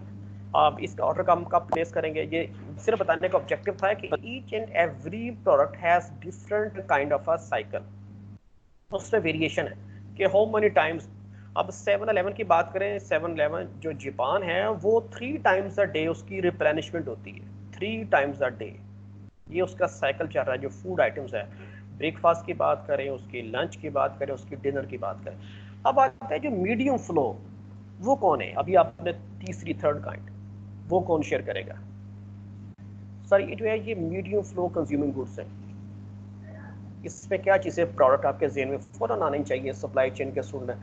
फिर हमारे कहते सर हम कैसे इंटरेस्टिंग बनाए, तो ये इंटरेस्टिंग बनाने की यही है, जब भी आप टर्म बोले तो पिक्चर डेवलप हो, इधर हमारे कहते हैं ना दिमाग की बत्ती चले, फौरन बताया कि सर ये जो प्रोडक्ट है ये मीडियम। Sir cloth. हाँ जी एक्सीलेंट राइट आंसर है। हमार का माइंड काम करता है, लगता है उसने आज अच्छा नाश्ता किया। ये जो गारमेंट्स है ना, ये जो गारमेंट्स हैं बच्चों, ये हमारे ये जो मीडियम फ्लो कंज्यूमर गुड्स में आते हैं, ठीक है जी, ये कहाँ आती है जी? हमारे मीडियम फ्लो है। अब मैं किस कॉन्टेक्स्ट में, पूरा रिवीजन भी सप्लाई चेन की हो रही है, मैं ऑर्डर प्लेस भी किए जा रहे हैं, कब ऑर्डर प्लेस करना है। अब आते हैं जी स्लो मूविंग कंज्यूमर गुड्स, जो स्लो हो रही है, ये आपके अंदर ही एग्जांपल नहीं कर रही, कोई दाएं बाएं से एग्जांपल नहीं कर रही। अब स्लो की तरफ आ जाते हैं सर, मोबाइल फोन्स। हाँ जी ठीक है, मोबाइल फोन की बात कर रहे हैं आप, राइट आंसर। और मोबाइल के अलावा और कोई? सर गाड़ी।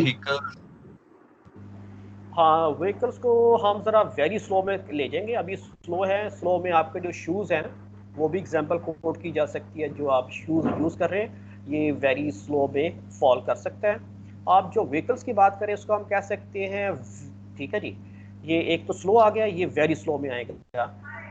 और फर्नीचर और हाँ अप्लायंसेस वगैरह भी इसी में आ जाएंगे। हाँ ठीक है असद साहब, ठीक है, एक्सीलेंट बेटा, ये वेरी स्लो में। अब हमने कैटेगराइज कर लिया, जेन में पिक्चर डेवलप होगी जब हम वर्ड यूज करेंगे कि very fast, fast, slow, sorry medium, slow and the very slow. तो हमने 5 कैटेगराइज की अपनी प्रोडक्ट को, उसके मुताबिक हम उसका साइकिल प्लेस करेंगे।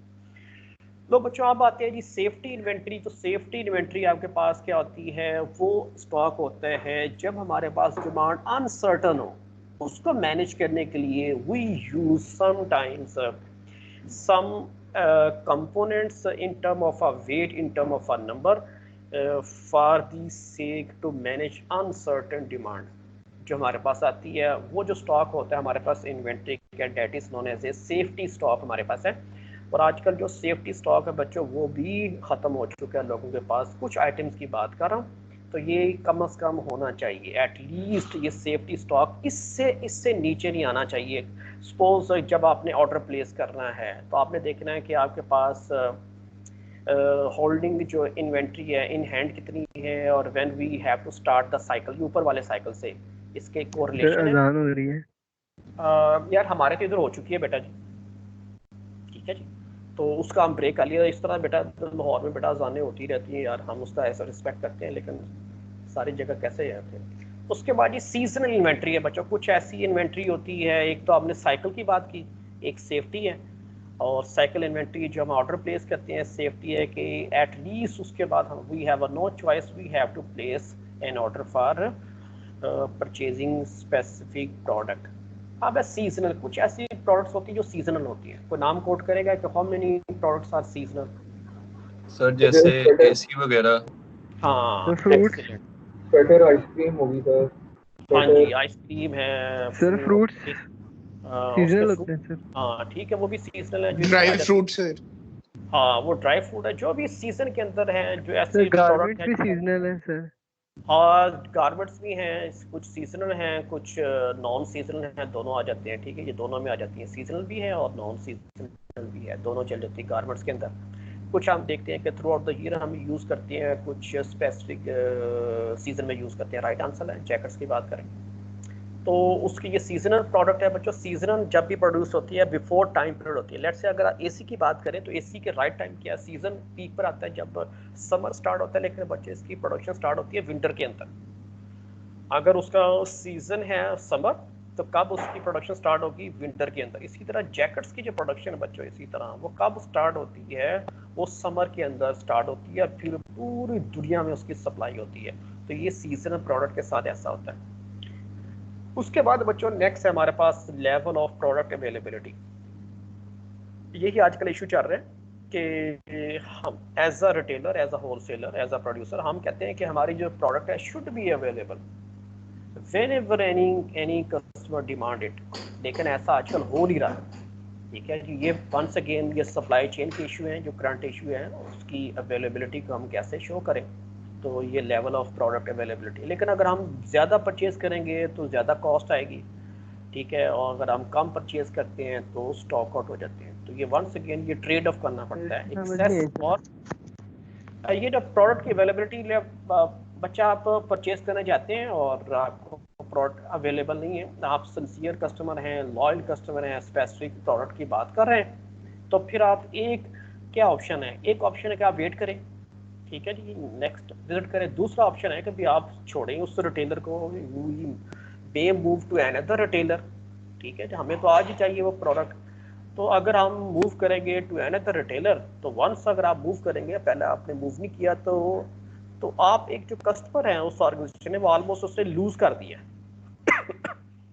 क्योंकि आप जब वहां जाएंगे तो आप कंपेयर करेंगे डिफरेंट, उसका सर्विस लेवल क्या है, इसका सर्विस लेवल क्या है, उसका लेआउट कैसा है, इसका लेआउट कैसा है, उसकी प्राइस कैसी है, variation in a price, variation in experience, तो ये मैटर करता है। तो हो सकता है नेक्स्ट टाइम आप जब भी प्रोडक्ट आपको रिक्वायर्ड हो आप उसी नए रिटेलर के पास जाएं, उसी नए शॉप के पास जाएं, ठीक है, उसी नई फैसिलिटी के पास जाएं रेदर देन जहाँ से आप रूटीन में लेते हैं। तो ये आपने मेक श्योर करना होता है प्रोडक्ट की अवेलेबिलिटी कि हर वक्त वो हमारे पास अवेलेबल हो। तो that is very crucial for each and every kind of organization बच्चों। तो ये हमने काम करना होता है। तो ये उससे रेलिवेंट थे कि प्रोडक्ट की अवेलेबिलिटी। आप लोगों का एक्सपीरियंस होगा बहुत सारे लोगों का, सपोज आपने एक डिमांड की है तो हम वेट थोड़ा करते हैं। मेरा एक क्वेश्चन है सर। हाँ जी सर देखें सर, जैसे कि हम पढ़ते हैं फोरकास्टिंग, जब से ये पेंडेमिक के बारे में न्यूज़ वगैरह आ रही थी डिफरेंट कंट्रीज में हो रहा है, तो डिटोल जो कंपनी है उन्होंने इसकी प्रोडक्शन ज़्यादा क्यों नहीं की डिटोल की प्रोडक्ट्स की? क्योंकि अब तो उनकी सप्लाई इतनी बुरी है कि वो अवेलेबल ही नहीं है कहीं उसकी इन्वेंट्री मार्केट में। बेटा अगर वो तमाम लोग जो इंडस्ट्री से फेमिलियर हैं, ओवरनाइट बेटा कोई चीज़ें इंक्रीज नहीं होती। सर ओवरनाइट नहीं सर, इट्स अबाउट सर जब से पूरी दुनिया में एक सिचुएशन क्रिएट हो रही थी, पाकिस्तान में तब इतना नहीं था है, लेकिन ओवरऑल सराउंडिंग में हमें पता था कि हम भी उसके करीब हैं उस सिचुएशन के, तो उस हिसाब से 1 मंथ भी काफी था। ये तो इतने 3-4 महीने अमार साहब मैं आपको एग्जांपल कोट करता हूँ। सपोज आपके गेस्ट पे अचानक आपके घर में ज़्यादा गेस्ट आ गए, मैं एग्जांपल सिर्फ रूटीन में आपके जो फैमिली मेंबर्स हैं मैं कहता हूँ 7 है, तो आपके घर में अज्यूम किया, ठीक है, एक केस अज्यूम कर लेते हैं 5 गेस्ट आ गए, 10 आ गए, तो ओवरनाइट है बेटा हम अपनी फैसिलिटी को कैसे करेंगे? अगर हमें प्रायर बताया होगा परमिट हमारे पास रहने वाले या 1 दिन के लिए या 2 दिन के या 3 दिन के, तो बेटा इंडस्ट्री का एक ह्यूज बजट होता है। तो ये ओवरनाइट कोई चीज़ें नहीं, क्योंकि जब आपने फैसिलिटी आपने ऑपरेशंस मैनेजमेंट के अंदर पढ़ा है, लेट्स से अगर आप सबसे पहले आपने अभी आज कैपेसिटी की लास्ट सेक्शन में बात की, आपने कैपेबिलिटीज़ की बात की, ये ओवरनाइट नहीं होता, एक स्ट्रेटेजिक इश्यूज होते हैं, इसमें may be a year consume हो, मे बी 6 मंथ हो, तो ये जो टाइम पीरियड होता है ना, ये स्ट्रेटेजिक इश्यूज होते हैं। आपने नई फैसिलिटी कहाँ बनानी है, क्यों बनानी है, लेट्स से डिटोल वाले बना ले, 1 माह के बाद फिर डिमांड कम हो जाए। देखिए पाकिस्तान में कुछ ऐसी प्रोडक्ट होती हैं वो रूटीन में नहीं चलती। सपोज मैं अगर आपकी बात करूं या अपनी बात करूं तो आप इनको स्ट्रेटेजिक फेलियर नहीं बोलेंगे इनका? एक नहीं बेटा, वो उस कॉन्टेक्स्ट में फेलियर तो आप देखें कि मैं भी मास्क यूज़ कर रहा था, बहुत सारी दुनिया मास्क यूज़ कर रही है, लेकिन 1 माह पहले तो मैंने पूरी लाइफ के अंदर कभी मास्क यूज़ नहीं किया, ठीक है। और उसके बाद सैनिटाइज़र की बात आए तो मुझे नहीं याद है कि सैनिटाइज़र से बहुत सारे लोग फेमिलियर थे, ठीक है, ये तो एक रूटीन की आइटम तो नहीं थी। अब वो देखें जी फौरन तो आपने उसके कॉन्सिक्वेंसेस करना है। मैंने कैपेसिटी बढ़ा ली, लेकिन कैपेसिटी बढ़ाने के बाद उसकी डिमांड कम होगी, कैसे करेंगे कि जो अमार साहब हैं वो हर रोज़ 365 डेज जो कमिंग आ रहे हैं हर रोज़ सैनिटाइज़र यूज़ करेंगे? या तो मुझे प्रॉमिस करें कि जब आप सारी ज़िंदगी उसी तरह मास्क यूज़ कर रहे हैं जैसे आजकल आप यूज़ कर रहे हैं, तो फिर तो मैं नई फैक्ट्री लगाऊं, मैं नए मटेरियल लेकर आऊं, मैं से नई मशीनरी लेकर आऊं, ठीक है ना जी। लेकिन मुझे पता है कि यार ये तो एक पैंडेमिक है, इसके कॉन्सिक्वेंसेस है, और जब लाइफ रूटीन में आएगी तो लोग फिर उसी तरह यूज़ करेंगे। तो कई इश्यूज बेटा इस कॉन्टेक्स्ट में होते हैं। अब आते हैं जी, ये स्लाइड हमारे पास सेकंड लास्ट स्लाइड है इन्वेंट्री के कॉन्टेक्स्ट में। तो ये है C2C cash to cash cycle है। तो ये क्या है कि the difference between accounts payable and the receivables, कब आपने पैसे रिसीव करने हैं, कब आपने पे करने हैं, इन दोनों का जो डिफरेंस है बेटा ये आपके पास है कैश टू कैश साइकिल आपके पास आ गया C2C। उसके बाद एवरेज इन्वेंट्री क्या है कि जब आपने ऑर्डर प्लेस किया सीजन यानी साइकिल लेट से आकर आपका ईयरली बेसिस है, तो स्टार्ट ऑफ द ईयर आपके पास इन्वेंट्री क्या थी और एंड ऑफ द ईयर आपके पास इन्वेंट्री, ये दोनों फिगर्स को मैंने ऐड किया और मैंने इसे 2 से डिवाइड किया, तो ये मेरे पास एवरेज इन्वेंट्री आ गई throughout the year. Average बड़ा सिंपल सा काम होता है, start of event and end of event, इन दोनों को ऐड करें और 2 से डिवाइड करें, आपके पास एवरेज आ जाएगी या जितने भी। उसके बाद इन्वेंट्री टर्न्स, इन्वेंट्री टर्न्स ये है कि in a year how many times I place an order, ठीक है जी। वो अभी पीछे भी बात हुई है उसकी, ये उसी की रिपीटेशन है कि साल के अंदर हम कितनी दफ़ा ऑर्डर प्लेस करते हैं, 10 टाइम करते हैं या 365 टाइम्स करते हैं, ये इन्वेंट्री टर्म्स है। How many times we place an order for inventory in a year. उसके बाद ये जो सेकंड लास्ट है बच्चों, सम टाइम्स हमारे पास ऐसी प्रोडक्ट्स होती हैं जो ज़्यादा टाइम स्टे करती हैं, फिर उसके अंदर जो हमने प्लान किया होता है इसके लिए हम क्या करते हैं, इसके लिए बच्चों हम प्राइस डिस्काउंट स्ट्रेटजी यूज़ करते हैं, प्रमोशन लगाते हैं कि किसी तरीके से इसे चीज़ों को पुश किया जाए टूवर्ड्स दी मार्केट और इसकी सेल्स को इंक्रीज किया जाए bye the help of price discount या प्रमोशन एक्टिविटीज़। जो हमने प्लान किया था कि सपोज हमने प्लान किया था कि हमारे पास 4 मंथ के लिए होने चाहिए, अब टाइम ज़्यादा कंज्यूम हो गया तो इसको कैसे इसको सेल आउट करें, तो उसके लिए हम प्रमोशन लगाते हैं। पूरी दुनिया में यही चीज़ होती है। उसके बाद लास्ट पॉइंट है वंस अगेन ये एवरेज रिप्लेनिशमेंट बैच साइज है। तो बैच होता है नंबर ऑफ आइटम्स किसी स्पेसिफिक, लेट से आपने टी शर्ट एक बैच के अंदर कितनी बनाई, 10,000 बनाई, या आपने एसी एक बैच के अंदर कितनी बनाए, या आपने मेडिसिन एक बैच के अंदर कितनी प्रोड्यूस की। तो वंस अगेन जब आपने एवरेज फाइंड करना है तो स्टार्ट ऑफ एक्टिविटी उसका फिगर ले लेंगे और एंड ऑफ एक्टिविटी फिगर ले लेंगे, तो आप उसको ऐड करोगे और डिवाइड करोगे, ठीक है, नंबर ऑफ इवेंट्स के साथ ही आपके पास बच्चों एवरेज रिप्लेनिशमेंट बैच साइज आ जाएगा जब आपने ऑर्डर प्लेस किया था। सर जब हम स्टार्ट करेंगे तो हमारे जो स्टॉक में होंगी उनको ऐड करेंगे जी बेटा, उनकी सपोज आप देखिए चेंज इन वेट है, तो आज आप जब चेंज फाइंड करेंगे तो लेट्स हम कहते हैं आपका 1 माह पहले वेट किया था, आप घर में बैठ के आपका वेट क्या इंक्रीज हो रहा है डिक्रीज हो रहा है, तो ठीक है जी, तो इन दोनों का डिफरेंस आपके पास आ जाएगा। लेकिन लेट्स अगर आपने कोई एवरेज फाइंड करना है तो एवरेज के लिए हम जितनी नंबर ऑफ इवेंट्स होते हैं उनको ऐड करते हैं, ठीक है, और नंबर ऑफ इवेंट्स से उससे डिवाइड कर देते हैं जो हमारे पास फिगर है। सिंपल से आपके पास सर कैश टू कैश दोबारा जरा रिपीट कर दें। हाँ जी, कैश टू कैश होता है कि सपोज कितना टाइम कंज्यूम होता है। अकाउंट्स दो किस्म के अकाउंट्स होते हैं, एक पेएबल है हमने पढ़ा था, एक रिसीवेबल है। अगर आप याद करें इन केस ऑफ अमेज़न हमने कहा था कि अमेज़न के पास जो डिफरेंस आता है अकाउंट्स पेएबल और रिसीवेबल के दरमियान ये ऑलमोस्ट मोर देन 10 वीक्स है, मोर देन।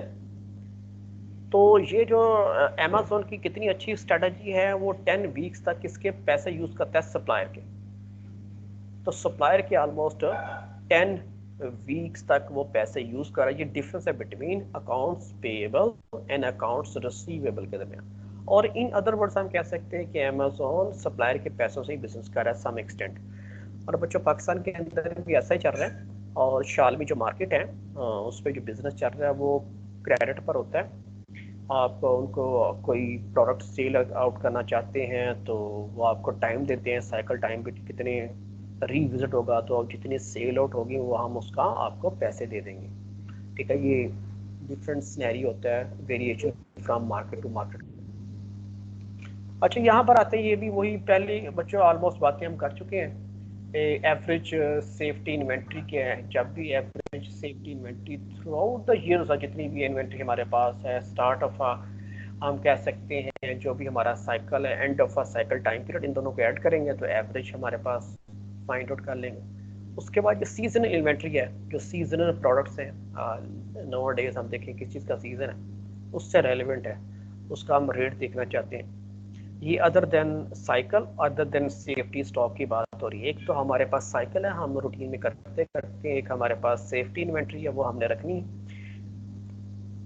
उसके बाद बच्चों फिल रेट, ऑलरेडी ये उसी तरह रिपीट हो चुका है। फिल रेट को हमने पहले पढ़ा था। In a specific order how many quantity we receive from a specific order, in term of a quantity भी हो सकते हैं, in term of amount भी हो सकते हैं। ये आपके पास फिल रेट है, थर्ड पॉइंट है। ये जो सेकंड लास्ट है ये आपने एक्सप्लेन करना है, fraction of a time out of stock. अच्छा बच्चों, जब भी आप एक इस टीम के अंदर आप अभी इन आउट होते हैं ना, तो मेरे पास ये फिगर आ जाती है तमाम लोगों की। जैसे मैंने सप्लाई चेन की बात की ना, सप्लाई चेन के अंदर प्रोडक्ट कब इन होती है, कब आउट होती है, फ्लो टाइम। इसी तरह इधर भी आप लोगों का भी आ जाता है इधर ना, ये कब कोई इन हो रहा है, कब आउट हो रहा है ना, हर स्टूडेंट का ऑलमोस्ट। तो मेरे पास अभी भी है कितने नंबर ऑफ स्टूडेंट्स मेरे साथ हैं, कितने सप्लाई चेन से यानी टीम से आउट हो चुके हैं। हाँ जी, मुझे ये सेकंड लास्ट पॉइंट आपने बताया।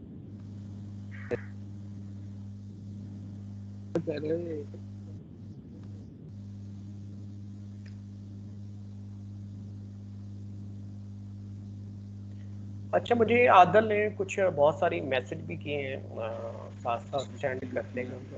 मैंने उनको देखा, उनके मैसेजेस में ब्रेड की एग्जांपल दी है, सॉप की है, मशीनरी की है, इलेक्ट्रॉनिक्स प्रोडक्ट्स की है। ठीक है जी आदल साहब, मैंने आपके मैसेज रीड आउट कर लिए हैं जो आपने मेरे साथ शेयर किए हैं। Well done.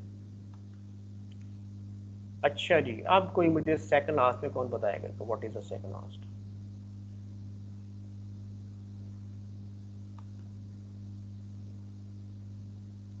Sir can you repeat question? ये जो सेकंड लास्ट पॉइंट है ना, स्लाइड नंबर 38 की बात कर रहा हूँ। यहाँ लिखा है fraction of time out of stock.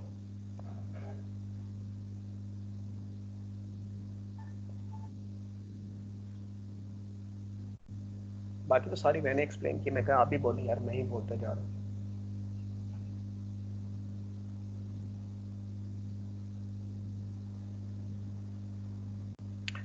अभी जो अब मार भी एग्जांपल बार बार कोट कर रहे हैं कि उस प्रोडक्ट की जब वो स्टॉक आउट होता है, कितने टाइम के लिए हमारे पास वो स्पेसिफिक जो प्रोडक्ट है स्टॉक आउट रहती है।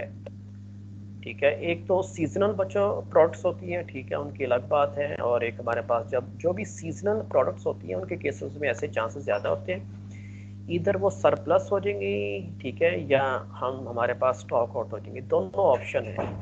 अगर वो सरप्लस हमारे पास एडिशन रहती हैं तो उसके लिए हम प्रमोशन लगाते हैं, और अगर स्टॉक आउट होती हैं जनरली ये कमोडिटीज़ के आइटम्स में रेयर एग्जांपल है। वंस अगेन जब हम बात करें कि ये प्रोडक्ट सरप्लस है और ये स्टॉक आउट है, तो इसलिए कहाँ हम यूज़ करते हैं जिधर डिमांड बच्चों अनसर्टन है। ये देखो सप्लाई चेन थोड़ी सी इसको ना इंटरेस्टिंग, ये अभी जो बात हुई कि आप देखेंगे कौन कौन सी ऐसी प्रोडक्ट है जो स्टॉक आउट होती हैं। कमोडिटीज़ के रेयर चांसेस, रेयर बहुत रेयर होते हैं, क्योंकि उसकी डिमांड सर्टन होती है, प्रिडिक्टेबल होती है। बिफोर जब हम स्ट्रेटेजिक बनाते हैं, प्लान डेवलप करते हैं, हमें पता है कि how many items are required in a coming season. और लेकिन जो अनसर्टन डिमांड है वहाँ केसेस होते हैं स्टॉक आउट होने के, या सीजनल हमारे पास प्रोडक्ट है उसके स्टॉक आउट होने के चांसेस होते हैं, क्योंकि हमें उसकी डिमांड अनसर्टन होती है। समटाइम्स बहुत इंक्रीज हो सकती है और समटाइम्स बहुत लो हो सकती है। तो वो हमने देखना है कि हमने कितना बिजनेस लूज किया जब हमारे पास प्रोडक्ट स्टॉक आउट हुई। जैसे हमारे साहब कह रहे हैं कि नेग्लिजेंस है वो उनको इंक्रीज करना चाहिए। ठीक है, ये कस्टमर का पॉइंट ऑफ व्यू आता है। कस्टमर है तो हम चाहते हैं कि availability of a product whenever I need, whenever we required. तो हम, लेकिन जो बिजनेसमैन है बेटा जी, उसने लॉन्ग टर्म प्लानिंग की होती है। वो एक साल की प्लानिंग नहीं होती है, मैनी ईयर्स की, 3 to 5 ईयर्स की लॉन्ग। उसकी केस में वो अपनी कैपेसिटी को इन्हेंस भी करता है। जैसे अभी मैं आपको यूसीपी की एग्जांपल दूं, यूसीपी की एक बिल्डिंग बच्चों ए है, उसके बाद बिल्डिंग बी बनी, बिल्डिंग सी बनी। तो क्वेश्चन ये था कि यार ये इन्होंने ए बी सी इकट्ठी क्यों नहीं बना दी। तो अभी यूसीबी को क्या पता है कि मार्केट का रिस्पांस क्या आएगा। तो अभी अगर मार्केट का रिस्पांस पॉजिटिव आ रहा है तो हमने बिल्डिंग ए से अपना जर्नी स्टार्ट की, now we move to building B, और बिल्डिंग बी के बाद फिर हमारे पास मार्केट का रिस्पांस अच्छा हमें मिल रहा है, रिस्पांस पॉजिटिव मिल रहा है, और हमारे कस्टमर, हमारे स्टूडेंट्स ग्रेजुअली इंक्रीज हो रहे हैं। तो फिर हमने देखा है कि जो बिल्डिंग सी है और रेस्ट ऑफ द बिल्डिंग के दरमियान एक गली भी है। ठीक है, तो ये प्लानिंग हमने बाद में की है। तो इस प्लानिंग का जो स्ट्रेटेजिक इश्यूज होते हैं बेटा नई बिल्डिंग डेवलप करने के लिए, तो ये एक लॉन्ग प्रोसेस होता है, स्ट्रेटेजिक प्लानिंग होती है, इसमें 3 to 5 ईयर्स। ठीक है, इतना टाइम कंज्यूम होता है उसको लैंड को एक्वायर करना, परचेज करना है, क्योंकि यूसीबी की जो सराउंडिंग है, नेबरहुड है, वो रेजिडेंशियल एरिया है। ठीक है, उसके पीछे बैक साइड पर कमर्शियल एरिया नहीं है। तो उस कॉन्टेक्स्ट में बात की कि आप अपनी कैपेसिटी को ग्रेजुअली इन्हेंस करते हैं। जब आपको फीडबैक पॉजिटिव मिलता है, आपके पैसे कैश इनफ्लो आ रहा है, तो आप पर इंफ्रास्ट्रक्चर आप डेवलप करते जा रहे हैं, फैसिलिटीज़ को इंक्रीज करते जा रहे हैं। तो फैसिलिटीज़ को इंक्रीज कर रहे हैं तो आप ज़्यादा रिस्पॉन्सिबल। ठीक है सर जी जी। आखिरी पॉइंट रहेगा, मैं आपकी बात सुनता हूँ, वो ऑब्सोलीट इन्वेंट्री। वो इन्वेंट्री सर मेरा पॉइंट ऑफ व्यू बस ये था कि जैसे अगर सितंबर में हमारे साथ एक मिनट होल्ड कीजिएगा, मैं आपकी बात सुनता हूँ। मैं इस पॉइंट को कंप्लीट करना, फिर आपकी बात। लास्ट है कि ऑब्सोलीट इन्वेंट्री बच्चों वो इन्वेंट्री जिसकी एक्सपायरी डेट, ठीक है, वो गुजर गई है, वो ऑब्सोलीट होगी हमारे पास। इसको मेक श्योर करना होता है कि इन्वेंट्री हमारे पास ऑब्सोलीट नहीं होनी चाहिए, हमारा लॉस है। और इसकी एक एग्जांपल मैं कोट करने के बाद आपके क्वेश्चन सुनता हूँ कि जब किसी स्पेशली फूड आइटम्स की बात कर रहा हूँ तो food item generally obsolete generally होते हैं इन टर्म जो, और उसकी एक्सपायरी डेट करीब आती है before a week, before 2 week, तो वो एक साइड पर लगा देते हैं, शेल्फ के लिए डेडिकेट कर देते हैं और कहते हैं कि डिस्काउंट रेट है may be 70%, may be more than that, कि ये तो हमारे लिए अगर हम ये ऑब्सोलीट होगी या तो किसी ने यूज़ नहीं करना तो ये लॉस है, तो जो भी कैश हमारे पास इन रिटर्न हमें मिले इधर 30% और 40%, ठीक है, एक्सेप्टेबल है। हाँ बच्चों अब आप बात करें जी अपनी। सबसे पहले देखो कौन शेयर करेंगे ऑब्सोलीट इन्वेंट्री कौन कौन सी है। अभी मैंने एक एग्जांपल मैंने कोड किया, पहले आप एग्जांपल कोड करेंगे व्हाट इज सर इसमें ऑब्सोलीट इन्वेंट्री में जितना ये योगर्ट आ जाता है, नेस्ले योगर्ट की फिर एग्जांपल ले सकते हैं हम, उसमें भी कहते हैं जल्दी एक्सपायरी हो जाती है, एक्सपायरी डेट जल्दी आ जाती है उसकी। राइट आंसर है जी अभी शेयर किया। सर बाज शॉप ज्यादातर शॉप्स इस तरह करते हैं जिनकी एक्सपायरी डेट करीब होती है वो फ्रंट मतलब डिस्प्ले में फ्रंट पे रख देते हैं और बैक साइड पे फर्दर एक्सपायरी डेट वाले पड़े होते हैं। ठीक है जी ठीक है एक्सीलेंट है जी। ये मेरे पास अहमद फरहान ने शेयर किया है point of view, well done बेटा अहमद फरहान। हाँ जी, इसके अलावा बच्चों आपका कोई क्वेश्चन है, यू आर वेलकम। अच्छा एक बात और सुन लें, अब आज से ऑनवर्ड हमें जो इंस्ट्रक्शन है कि जो भी हमारी कम्युनिकेशन होगी, लेट से मैं आपको फर्दर कोई असाइनमेंट देता हूँ या क्विज़ की बात हो रही है, वो थ्रू टीम होगी, और आपने मुझे जो मेरा पर्सनल ईमेल है या ऑफिशियल ईमेल है उससे थ्रू मुझे आपने कोई चीज़ रिटर्न नहीं करनी। जिस चैनल से मैं आपको सेंड करूँगा वही चैनल आप मुझे रिटर्न करेंगे, सेंड बैक करेंगे। अगर मैं आपको क्विज सेंड करता हूँ, लेट से क्विज तो वैसे आ गया, अगर मैं अभी केस स्टडी हो सकते आज नहीं तो कल मैं उसे अपलोड करूँगा, तो आपने थ्रू टीम मुझे करनी है, ठीक है जी। उसी वही चैनल आप करेंगे और आप यूज़ नहीं करेंगे मेरा सर। ऑफिशियल। एक और भी तरीका बता दें कि मार्क्स अगर फुल चाहिए केस स्टडी में तो उसके लिए क्या करें? बट आप ये यूनिवर्सल थंब रूल है भी, एक ही तरीका हमें पता है कि भाई आप हार्ड वर्क करें। तो सर नहीं हार्ड वर्क तो करें, लेकिन आंसर्स का क्राइटेरिया क्या होगा? बट आंसर देखिए हम तो पूरी दुनिया में ना, हम सिर्फ मार्क्स के चक्कर में, इसलिए पूरी दुनिया में हमारी वर्थ ही कोई नहीं है। तो दुनिया बेटा वो लर्निंग की तरफ जा रही है, ठीक है, ऑनेस्टी की तरफ जा रही है। सर सॉरी मार्क्स की बात नहीं करनी थी, मतलब बात ये कि आंसर ऐसा दें लाइक जो आपको रिक्वायर्ड हो, तो रिक्वायर्ड आंसर की बात करो। कोई बात यार दिखा बेटा, हम हमारे साथ जो भी आप डिस्कशन करते हैं तो हम एज अ टीचर हर बंदा यही कहता है, हम स्टूडेंट को हमेशा इनकरेज करते हैं, और अगर आंसर उनका टू दी पॉइंट हो या other than to the point हो, ठीक है, या पार्शली करेक्ट हो, ठीक है, या कम्प्लीटली करेक्ट हो या इनकरेक्ट हो, तो हम ये बात उनको नहीं बोलते कि आपका आंसर है, कि हम हमेशा उनको अप्रिशिएट करते हैं।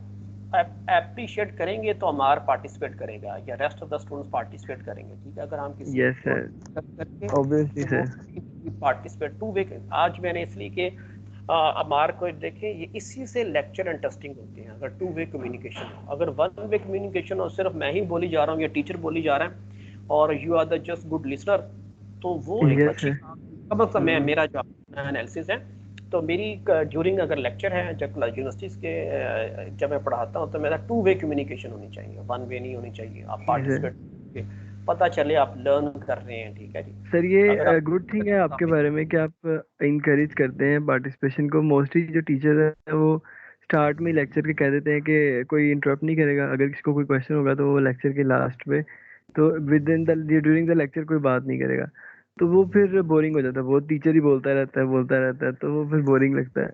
तो आपकी अच्छी बात है कि आप इनकरेज करते हैं और हमें भी मौका मिलता है बोलने का।